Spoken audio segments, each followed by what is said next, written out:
There are three main reasons why we at University of Nebraska-Lincoln Extension encourage the use of rain barrels. First, plants do very well with rain barrel water. Rain barrel water is a little lower in pH than tap water.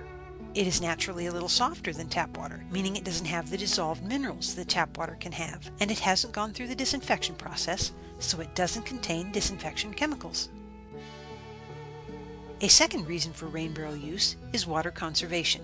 When you think about it, what do we usually use to water our plants? Drinking water. Plants don't need water that is treated to drinking water standards, so every time you water from a rain barrel, you are saving drinking water for drinking, or for a use such as dishwashing or bathing that requires water treated to a high standard. A third reason to encourage rain barrel use is because rain barrels increase awareness of runoff and runoff pollution. Surfaces such as building rooftops, concrete, and asphalt are impervious, meaning they don't allow water to percolate through. When it rains on these impervious surfaces, runoff is generated that may not have a chance to soak into the ground before it empties into a stream, river, or lake. This runoff can pick up and carry various things with it.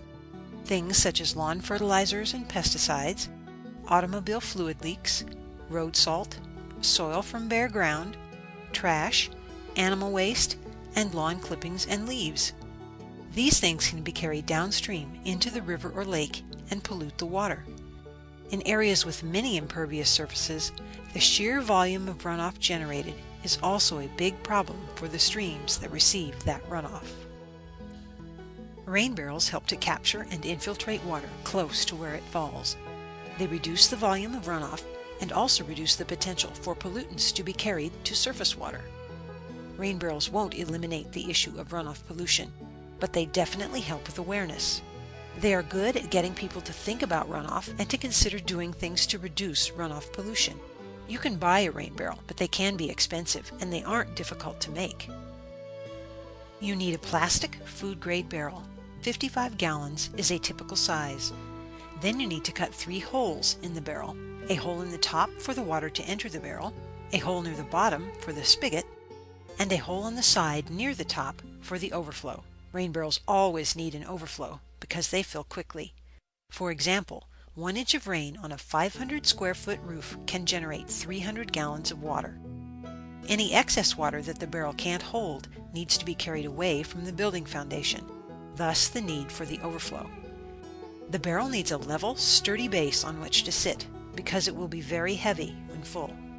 The barrel will also need to be elevated on concrete blocks or pavers for easier access to the spigot. And since the water flows by gravity, elevating the barrel also helps the water to flow a little faster and a little farther. There are many different ways to make a rain barrel and many different kinds of barrels. Some have a top that is removable, and some have a fixed top. If the top is removable, the barrel must always be used with the top securely attached to the barrel because an open rain barrel is a drowning hazard. If the top of the barrel can be removed, the inlet hole can be covered with a screen held on with caulk. If the top is fixed, you may consider using a grate that can be inserted into the hole. The grate is easily removable to allow at least limited access to the inside of the barrel. The grate should be covered with screen that can be held in place with a hose clamp. The screen or grate-screen combination will keep out birds, small animals, and insects, especially mosquitoes. You will need to occasionally clean the screen and replace it if it becomes damaged. You will need to adjust your downspout to accommodate the barrel, and usually this means the downspout will have to be cut. Metal downspouts can be cut with a hacksaw. Save the cut piece or pieces because you will need to reconnect the downspout in the fall when you remove and store the barrel for winter. In these versions of a rain barrel, the downspout empties right over the screened inlet of the barrel. Rain barrel water is great for flowers, houseplants, shrubs, and trees. You can also use it to wash tools or bikes and in a backyard pond. Rain barrel water is not recommended for use with a vegetable garden. Many things will wash off the roof, such as bird and mammal droppings, dust, and insects.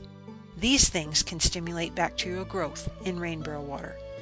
Of equal or greater concern is the roofing material itself. Asphalt shingles are made of petroleum products with some metal content, and a minute amount of these substances could be leached into the rain barrel water. Wood shingles which are treated with preservatives also pose a similar concern. The issue is if these substances could accumulate in the edible parts of plants at levels that could be harmful. So to be safe, avoid using rain barrel water on a vegetable garden. Rain barrel water is never for drinking, a point that must be emphasized with children. Don't give it to pets, don't wash your hands with it, and don't put it in a wading pool.